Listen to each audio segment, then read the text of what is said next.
नमस्कार दोस्तों, मैं गुलाब ठाकुर अन अकेडमी के इस यूट्यूब चैनल पर आपका स्वागत करता हूं। आज हम देख रहे हैं संविधान में अगला टॉपिक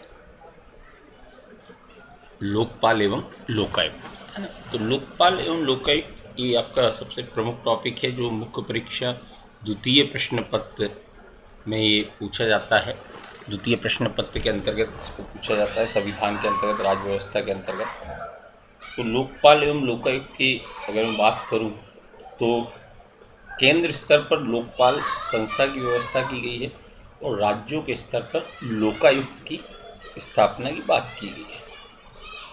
अगर मैं बात करूं सामान्यतः तो हम इसमें क्या क्या देखेंगे। सबसे पहले हम इसमें भूमिका देखेंगे कि लोकपाल एवं लोकायुक्त वास्तव में होते क्या हैं, ये जो संगठन रहेगा इसका स्ट्रक्चर किस प्रकार का रहेगा, अध्यक्ष कौन रहेगा, सदस्य कितने रहेंगे, है ना। तो इसमें कहा गया कि जो लोकपाल जो संगठन है ये एक प्रकार से सामान्य बोलचाल की भाषा में यदि मैं बात करूं तो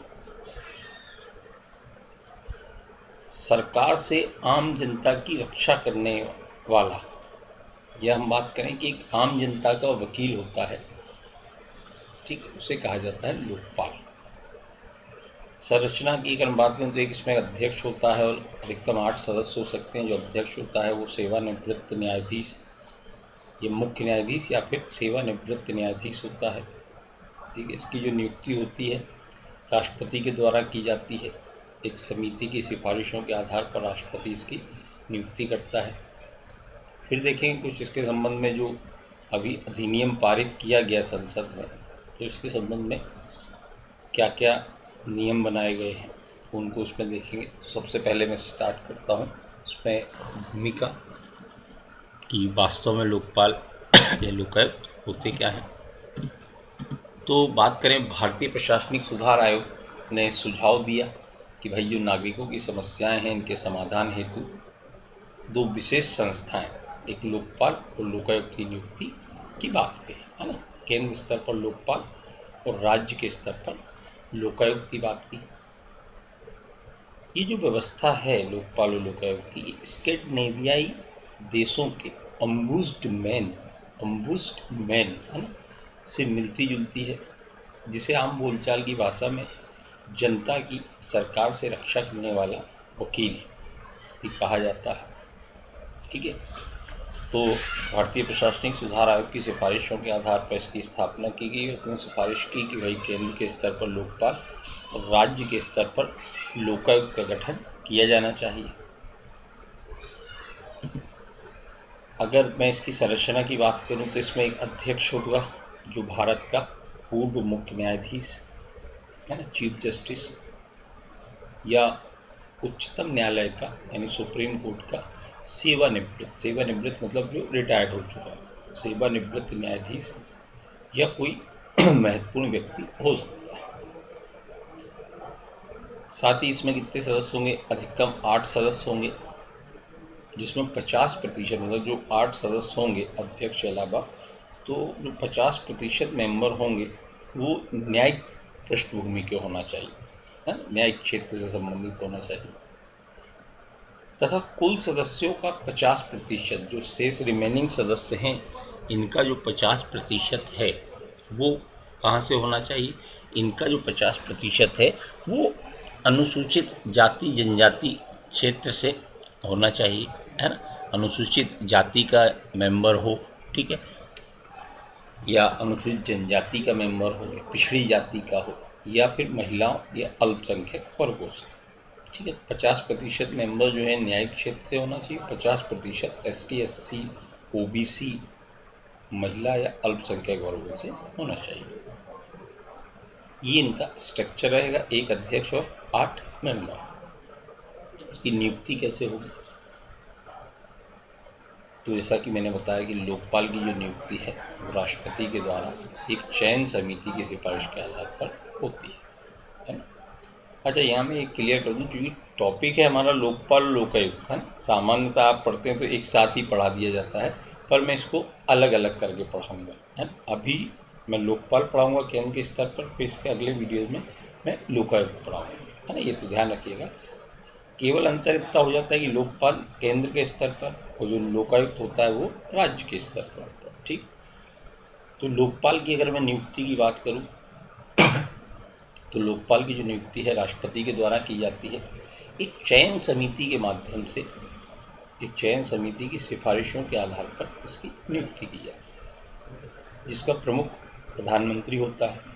जो चयन समिति होती है इसका जो प्रमुख होता है कौन होता है? प्रधानमंत्री होता है।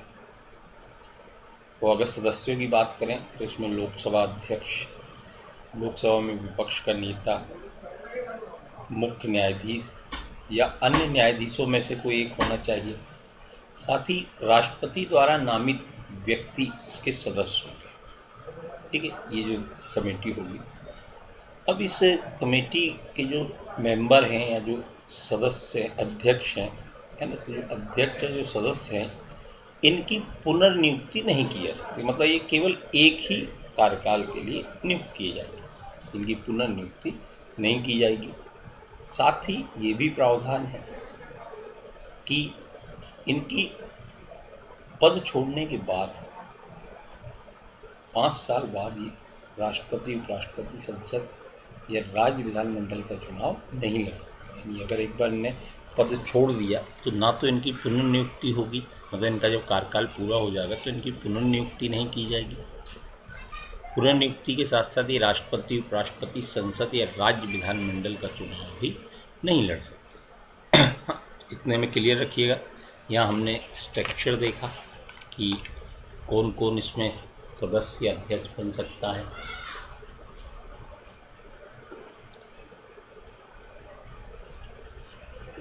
फिर देखिए इनकी नियुक्ति कैसे होगी, किसके द्वारा नियुक्ति की जाएगी। ठीक, आगे चलते हैं। तो इनके कार्य क्या है।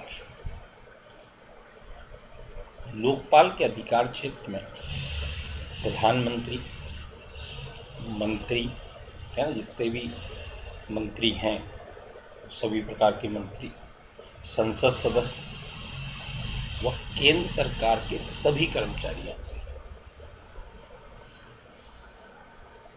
मतलब लोकपाल क्या कर सकता है? प्रधानमंत्री, मंत्री, संसद सदस्य, केंद्र सरकार के सभी कर्मचारियों की भ्रष्टाचार संबंधी जांच, अनियमितता संबंधी जांच ये लोकपाल कर सकता है। तो लोकपाल को कार्य करने के लिए दीवानी न्यायालय के अधिकार प्राप्त हुए। दीवानी न्यायालय में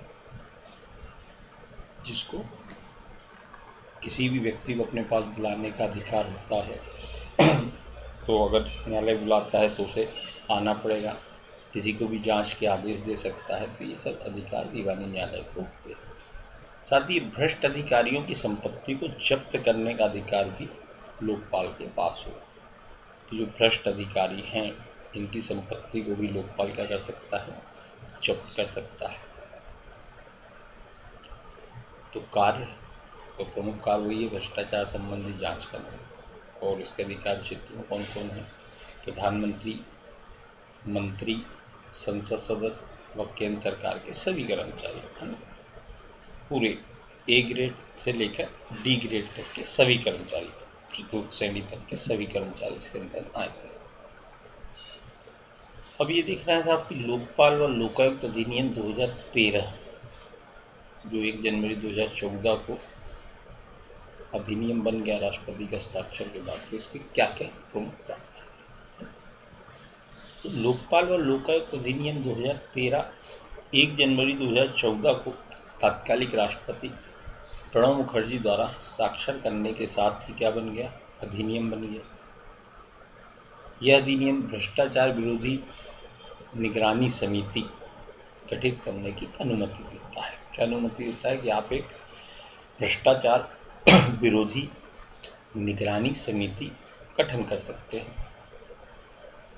जिसके दायरे में कुछ सुरक्षा उपायों के साथ प्रधानमंत्री का पद भी लिया गया है।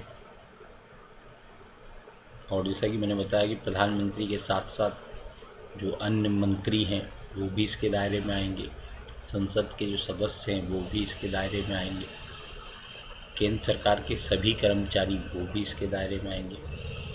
यानी कुल मिला के मैं बात करूं तो इन सबके भ्रष्टाचार से संबंधित जो जांच है वो लोकपाल कर सकता है। अब इसके प्रमुख प्रावधान क्या क्या है। पहला प्रावधान इसके अनुसार केंद्र स्तर पर लोकपाल और राज्य स्तर पर लोकायुक्त का गठन किया जाएगा। लोकपाल के अंतर्गत एक अध्यक्ष व अधिकतम 8 सदस्य हो सकते हैं। एक अध्यक्ष होगा और अधिकतम कितने सदस्य होंगे, 8 मेंबर होंगे। जैसा कि मैंने आपको चर्चा की, 8 मेंबर में जो 50% यानी 4 सदस्य हैं वो न्यायिक पृष्ठभूमि के होंगे। जो 50% हैं वो ST SC OBC महिला या अल्पसंख्यक वर्गों से संबंधित होने चाहिए। लोक सेवकों की सभी श्रेणियां, लोक सेवकों में अलग अलग श्रेणी होती है ना। प्रथम श्रेणी, द्वितीय श्रेणी, तृतीय श्रेणी और चतुर्थ श्रेणी, 4 श्रेणियां आती हैं, है ना। इनके तो first class officer, second class officer, third grade के ऑफिसर। फर्स्ट क्लास की अधिकारी जो है किसके थ्रू होती है, आपकी UPSC के थ्रू होती है। सेकंड क्लास की जो नियुक्ति होती है वो राज्य सरकारों के जो PSC आयोग है ये सब करते हैं। थर्ड ग्रेड जो होती है SSC, थर्ड और फोर्थ ग्रेड की SSC के थ्रू होती है ना। तो ये सब अलग अलग नियुक्तियाँ होती है, 4 श्रेणी के अधिकारी होते हैं। तो सभी श्रेणियाँ लोकपाल के दायरे में यानी अधिकार क्षेत्र में आएंगी। इनकी सबकी वो क्या कर सकता है, जांच कर सकता है। साथ ही वे संस्थाएं जो 10 लाख रुपए से अधिक का दान विदेशों से लेंगी इसके अंतर्गत आएंगे। जैसे कि राजनीतिक दल या आपका मान लीजिए कोई ऑर्गेनाइजेशन है जिसे 10 लाख से ज़्यादा फंडिंग फॉरेन से मिल रही है, विदेशों से मिल रही है ना। काला धन रोकने के लिए ये व्यवस्था की गई है। तो जिन्हें 10 लाख से अधिक का धन मिल रहा है, जो दान मिल रहा है विदेशों से, वे संगठन भी क्या आएंगे, इसके अंतर्गत आएंगे। उनकी भी ये जांच कर पाएंगे। अगला पॉइंट की अगर मैं बात करूं तो वर्तमान व सीधे सीधे लोक सेवकों को इस अधिनियम के तहत पर्याप्त सुरक्षा उपाय, जो सीधे साधे लोक सेवक हैं उनको इस अधिनियम के द्वारा पर्याप्त और ऐसी सुविधाएं उपलब्ध कराई गई हैं कि भाई उनको परेशान नहीं किया जाएगा अनावश्यक। अगर वो किसी की शिकायत करते हैं या उनकी अगर जांच वो कर रहे हैं तो परेशान नहीं किया जाएगा। तो उनको पर्याप्त सुरक्षा उपाय प्रदान किए गए हैं। इस अधिनियम द्वारा जो लोकपाल को CBI सहित किसी भी जांच एजेंसी के अधीक्षण का अधिकार होगा। मतलब ये जो लोकपाल है ये CBI, जितनी भी केंद्रीय जांच एजेंसियां हैं, CBI होती है ना, रॉ होती है, ये जो केंद्रीय एजेंसी मानी गई है जांच, NIA का जो गठन किया गया था, किसी भी एजेंसी की जांच का क्या होगा, अधिकार होगा। अगला प्रावधान है कि अभियोजन का मामला लंबित होने पर भी भ्रष्ट तरीकों से अर्जित की गई संपत्ति को जब्त करने का प्रावधान है। मान लीजिए इन्होंने किसी पे छापा मारा तो इनको ऐसी संपत्ति मिली जो इनको लगता है कि भ्रष्ट तरीके से इनने अर्जित की है। अब वो तो मामला न्यायालय में चलेगा, जब तक न्यायालय निर्णय नहीं देगा तब तक व्यक्ति दोषी नहीं माना जाएगा। तो जब न्यायालय में मान लीजिए केस पेंडिंग है भी, तो भी ये क्या कर सकते हैं, भ्रष्ट तरीके से संपत्ति अर्जित की गई है उसको जब्त करने का इनको अधिकार है। ये उस संपत्ति को जब्त करके रख सकते हैं। ठीक है। अगला प्रावधान है कि प्रारंभिक जांच और ट्रायल हेतु इस एक्ट को स्पष्ट समय सीमा निर्धारित की गई। इस एक्ट में स्पष्ट समय सीमा बताई गई कि भाई इतने समय में आपको प्रारंभिक जांच करना है, इतने समय में ट्रायल चलेगा। ट्रायल मतलब सुनवाई। इसके अलावा विशेष अदालतों की स्थापना का भी प्रावधान किया गया है कि भाई जो इससे संबंधित, जो भ्रष्टाचार से संबंधित जितने मामले होंगे उन मामलों की जांच के लिए, उन मामलों की सुनवाई के लिए विशेष अदालतों की स्थापना की जाएगी, है ना। तो प्रारंभिक जांच और ट्रायल की बात यहाँ की गई है, उसके लिए समय सीमा भी निर्धारित की गई है। विशेष अदालतों की स्थापना का भी क्या किया गया है, वर्णन किया गया है। इस अधिनियम के लागू होने के 365 दिनों के भीतर किसी भी राज्य विधानसभा द्वारा लोकायुक्त संस्था की स्थापना का उल्लेख किया गया। भैया राज्य सरकारों को 365 दिनों के भीतर अपने यहाँ लोकायुक्त की स्थापना करनी पड़ेगी। केंद्र स्तर पर क्या है? लोकपाल है।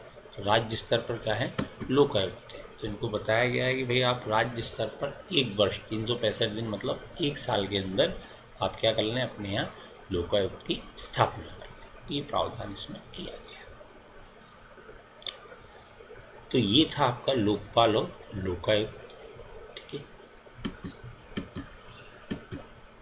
तो एक बार क्विक रिवीजन अगर आपको करना हो तो क्विक रिवीजन देख लीजिए कि भाई इसमें हमने क्या क्या चीज़ें देखी हैं। तो सबसे पहले तो लोकपाल या लोकायुक्त के अंतर्गत हमने देखा कि उसकी भूमिका या अर्थ, तो हमने बताया कि आम जनता की सरकार से रक्षा करने वाला वकील इसको कहा जाता है। ये स्कैंडिनेवियाई कंट्री के ओम्बुड्समैन के समान है। वहाँ पे ओम्बुड्समैन होता है जो जनता के वकील का कार्य करता है, तो वैसे ही ये जनता के वकील के रूप में एक प्रकार से कार्य करता है। और भ्रष्टाचार से संबंधित जितने भी मामले हैं उनकी जांच के लिए स्पेशली रूप से क्या किया गया, लोकपाल का गठन किया गया। लोकपाल के गठन का बहुत पहले से प्रयास चला आ रहा था कि बहुत पहले से लगभग 2-3 दशक पहले से ये प्रयास चला आ रहा है कि लोकपाल के गठन का, लेकिन राजनीतिक इच्छा शक्ति का अभाव कहें कि लोकपाल का गठन नहीं हो पाया। कुछ राज्यों में लोकायुक्त का गठन जरूर किया गया, जैसे कि मध्य प्रदेश की बात करें, आपके मध्य प्रदेश में 82 से ही यहाँ पर लोकायुक्त संगठन कार्य कर रहा है, जो भ्रष्टाचार संबंधी सभी मामलों की जांच करता है ना। आपने सुना होगा लोकायुक्त का छापा पड़ गया। तो लोकायुक्त क्या करते हैं, भ्रष्टाचार से संबंधित मामलों की जांच करते हैं। तो वैसे ही जरूरत थी कि केंद्रीय स्तर पर कोई होना चाहिए साहब। तो बहुत लंबे समय से प्रयास चला आ रहा था और अल्टीमेट रूप से 2013 में लोकपाल अधिनियम पास किया गया और लोकपाल की स्थापना का प्रावधान किया गया। तो जो लोकपाल होता है ये प्रधानमंत्री, संसद सदस्य और सभी प्रकार के मंत्री और जितने भी केंद्रीय कर्मचारी हैं, सभी श्रेणियों के जो केंद्रीय कर्मचारी हैं, उन केंद्रीय कर्मचारियों के भ्रष्टाचार संबंधी मामलों की क्या करता है, जांच करता है कि जो केंद्रीय कर्मचारी हैं उनके भ्रष्टाचार संबंधी मामलों की इसके द्वारा क्या की जाती है, जांच की जाती है। तो जो लोकपाल का जो संगठन होगा उसका जो सदस्य और अध्यक्ष होंगे, तो उसमें बताया गया कि भाई एक अध्यक्ष होगा और 8 सदस्य होंगे। जो अध्यक्ष होगा वो सेवानिवृत्त न्यायाधीश होगा।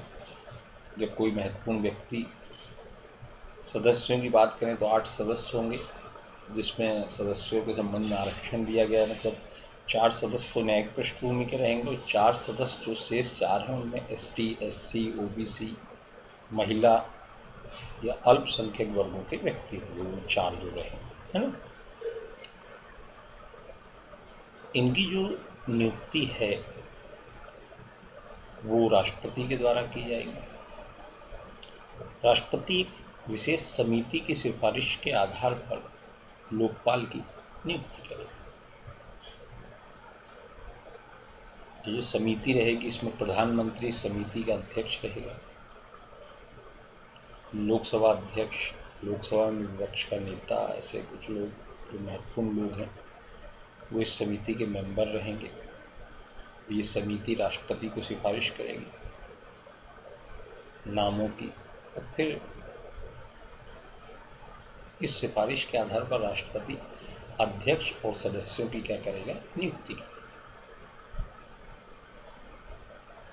मुख्य प्रावधानों की बात करें, जो एक एक्ट पारित हुआ, इसके क्या क्या मुख्य प्रावधान रहे, है ना। संरचना, नियुक्ति, कार्य, हमने कार्य बताई दिए कि भाई भ्रष्टाचार संबंधी मामलों की जांच करता है, दीवानी न्यायालय के इसको अधिकार प्राप्त हैं, और भ्रष्ट अधिकारी की संपत्ति जब्त करने का भी अधिकार लोकपाल को है। प्रावधान क्या क्या हैं इसके प्रमुख प्रावधान तो हमने बताया कि भाई केंद्र स्तर पर लोकपाल होगा, राज्य स्तर पर लोकायुक्त रहेगा। लोकपाल के अंतर्गत एक अध्यक्ष और अधिकतम 8 सदस्य हो सकते हैं।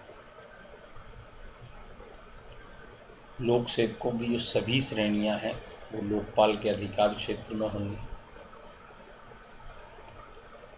वे सभी संस्थाएं जो 10 लाख रुपए से अधिक का दान विदेशों से लेंगी वे इसके अंतर्गत आएंगी कि अगर आपने 10 लाख रुपए से अधिक का दान विदेशों से लिया है तो इसके अंतर्गत आएंगी। जो सीधे साधे लोक सेवक हैं इस अधिनियम के तहत उनको पर्याप्त सुरक्षा उपाय प्रदान किए जाएंगे कि जिनको भाई किसी भी रूप में परेशान ना किया जा सके। सीबीआई या अन्य कोई भी जो केंद्रीय जांच एजेंसी है उसकी जांच करने का अधिकार भी लोकपाल के पास होगा।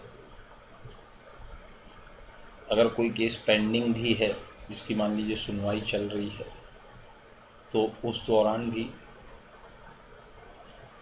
ये जो संपत्ति है, भ्रष्ट व्यक्ति की जो संपत्ति है उसको जब्त करने का प्रावधान है कि भाई इनके पास ही रहेगी। प्रारंभिक जांच और ट्रायल हेतु इस एक्ट में स्पष्ट समय सीमा क्या की गई है, निर्धारित की गई है। जांच के लिए और ट्रायल के लिए स्पष्ट समय सीमा निर्धारित की गई है। तो इसके अलावा विशेष अदालतों की स्थापना का भी वर्णन किया गया है। कोई विशेष अदालतें बनाई जाएंगी, है ना, विशेष अदालतों की स्थापना की जाएगी। इस अधिनियम के लागू होने के 365 दिनों के भीतर किसी भी राज्य विधानसभा द्वारा लोकायुक्त संस्था की स्थापना का उल्लेख कि भाई अगर ये जिस एक्ट पारित हुआ उसके 1 वर्ष के अंदर राज्य सरकारों को लोकायुक्त का गठन अपने यहाँ करना अनिवार्य। तो ये था आज का टॉपिक हमारा जिसमें हमने लोकपाल एवं लोकायुक्त को देखा है। तो इसके अगले वीडियो में जैसा कि मैंने आपको बताया कि ये केवल लोकपाल से रिलेटेड था स्पेशली, अगले वीडियो में मैं लोकायुक्त की चर्चा करूंगा कि लोकायुक्त का जो राज्यों में लोकायुक्त हैं उसके संबंध में क्या प्रावधान है, कैसे लोकायुक्त का गठन किया जाता है, उसके संबंध में क्या क्या प्रावधान है, मध्य प्रदेश में कब गठित किया गया, कैसे जांच करता है, उसके कौन कौन अध्यक्ष होते हैं, कौन कौन उसमें सदस्य होते हैं, इन सब के संबंध में मैं आपको इस वीडियो में बताऊंगा। अभी चाहें तो आप क्विक रिवीजन करना चाहें तो इसका क्विक रिवीजन हम लोग कर सकते हैं। आज का हमारा टॉपिक लोकपाल एवं लोकायुक्त।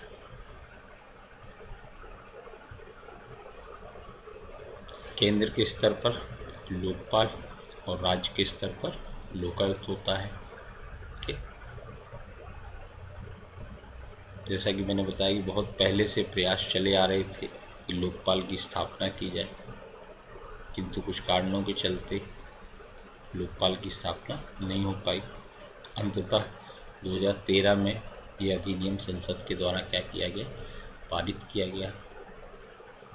अधिनियम पारित होने के बाद लोकपाल और लोकायुक्त से संबंधित प्रावधान किए गए। कुछ राज्यों में पहले से लोकायुक्त की स्थापना की गई है, जैसे कि मैं बात करूं आपके मध्य प्रदेश राज्य में पहले से लोकायुक्त की स्थापना की गई है और सभी राज्यों में लोकायुक्त का गठन नहीं हुआ। तो इस अधिनियम के द्वारा ये प्रावधान कर दिया गया है कि इस अधिनियम के पास होने के 1 वर्ष के अंदर ही प्रत्येक राज्य को अपने यहाँ लोकायुक्त का गठन करना पड़ेगा। यहाँ तक बात क्लियर। फिर हमने इसका स्ट्रक्चर देखा। स्ट्रक्चर में हमने देखा कि साहब इसमें अध्यक्ष होता है, सदस्य होते हैं, तो अध्यक्ष के लिए क्या क्या शर्तें हैं, कौन व्यक्ति अध्यक्ष बन सकता है, कौन व्यक्ति सदस्य बन सकता है। तो हमने बताया कि जो सेवानिवृत्त न्यायाधीश है या फिर कोई विशेष व्यक्ति है वो अध्यक्ष बन सकता है। सदस्य 4 सदस्य न्यायिक पृष्ठभूमि के होने चाहिए, और जो 4 सदस्य हैं वो ST, SC, OBC, महिला या अल्पसंख्यक समुदाय से आने चाहिए। इनकी नियुक्ति कौन करेगा? तो इनकी नियुक्ति राष्ट्रपति करेगा। एक समिति की सिफारिशों के आधार पर इनकी नियुक्ति की जाएगी। समिति अपनी सिफारिश राष्ट्रपति को देगी और राष्ट्रपति फिर इनकी नियुक्ति करेगी। ये जो समिति रहेगी इसका प्रमुख प्रधानमंत्री, तो इसका प्रमुख बनाया गया है। प्रधानमंत्री समिति के प्रमुख होंगे। लोकसभा अध्यक्ष, लोकसभा में विपक्ष का नेता और महत्वपूर्ण व्यक्ति इसके मेंबर होंगे समिति के। कार्य क्या करेगा? ठीक है साहब, स्थापना हो गई, संरचना की बात हुई, कार्य क्या करेगा? तो साहब जो लोकपाल है, प्रधानमंत्री, मंत्री, संसद सदस्य और केंद्र सरकार के सभी श्रेणी के कर्मचारियों के भ्रष्टाचार संबंधित मामलों की जांच करेगा। तो अगर इनसे संबंधित कोई भी भ्रष्टाचार का मामला है तो उसकी जांच कौन करेगा? लोकपाल करेगा। ये इसके कार्य है। फिर हमने देखे कि कुछ प्रमुख प्रावधान क्या किए गए अधिनियम को पास करके। कुछ प्रमुख प्रावधान किए गए।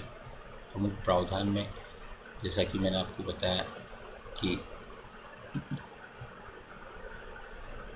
ये कहा गया कि 365 दिनों के अंदर प्रत्येक राज्य को अपने यहाँ लोकायुक्त का गठन करना पड़ेगा। ठीक है, प्रत्येक राज्य अपने यहाँ लोकायुक्त का गठन करेगा। केंद्र के लिए लोकपाल और राज्य के लिए लोकायुक्त की बात की गई है। लोकपाल के अंतर्गत कहा गया है कि एक अध्यक्ष होगा, अधिकतम 8 सदस्य हो सकते हैं। लोक सेवकों की सभी श्रेणियां, जैसा कि मैंने बताया, पूरी चारों श्रेणियां लोकपाल के अधिकार क्षेत्र में रहेंगी। वे सभी संस्थाएं जिनमें 10 लाख से अधिक का जो डोनेशन प्राप्त करती हैं विदेशों से, वे भी इसके अंतर्गत आएंगी। ठीक है, और अगर मैं बात करूं तो जो सीधे साधे कर्मचारी उनकी सुरक्षा की बात की गई है। CBI सहित जितनी भी केंद्रीय एजेंसियां हैं उनके भी अधीक्षण का इसका अधिकार होगा। और प्रारंभिक जांच की और ट्रायल के लिए एक स्पष्ट समय सीमा निर्धारित की गई है। साथ ही विशेष अदालतों की स्थापना का भी प्रावधान है। ये कुछ प्रावधान इस अधिनियम के माध्यम से किए गए। तो आज के वीडियो में हमने लोकपाल एवं लोकायुक्त देखा। आने वाले वीडियो में मैं केंद्र राज्य संबंधों की बात करूंगा। केंद्र राज्य के जो संबंध है, किस प्रकार से संबंध है, केंद्र की क्या प्रकृति है, इन सारी चीज़ों की आने वाले वीडियो में बात करूंगा। तो इस वीडियो से संबंधित आपके संबंध में जो भी आपको डाउट्स हैं आप उसके कमेंट बॉक्स में डाल सकते हैं। लाइव चैट के माध्यम से मैं वहीं पर इनका समाधान करता जाऊँगा। ठीक, तो आज के लिए इतना ही। Thank you.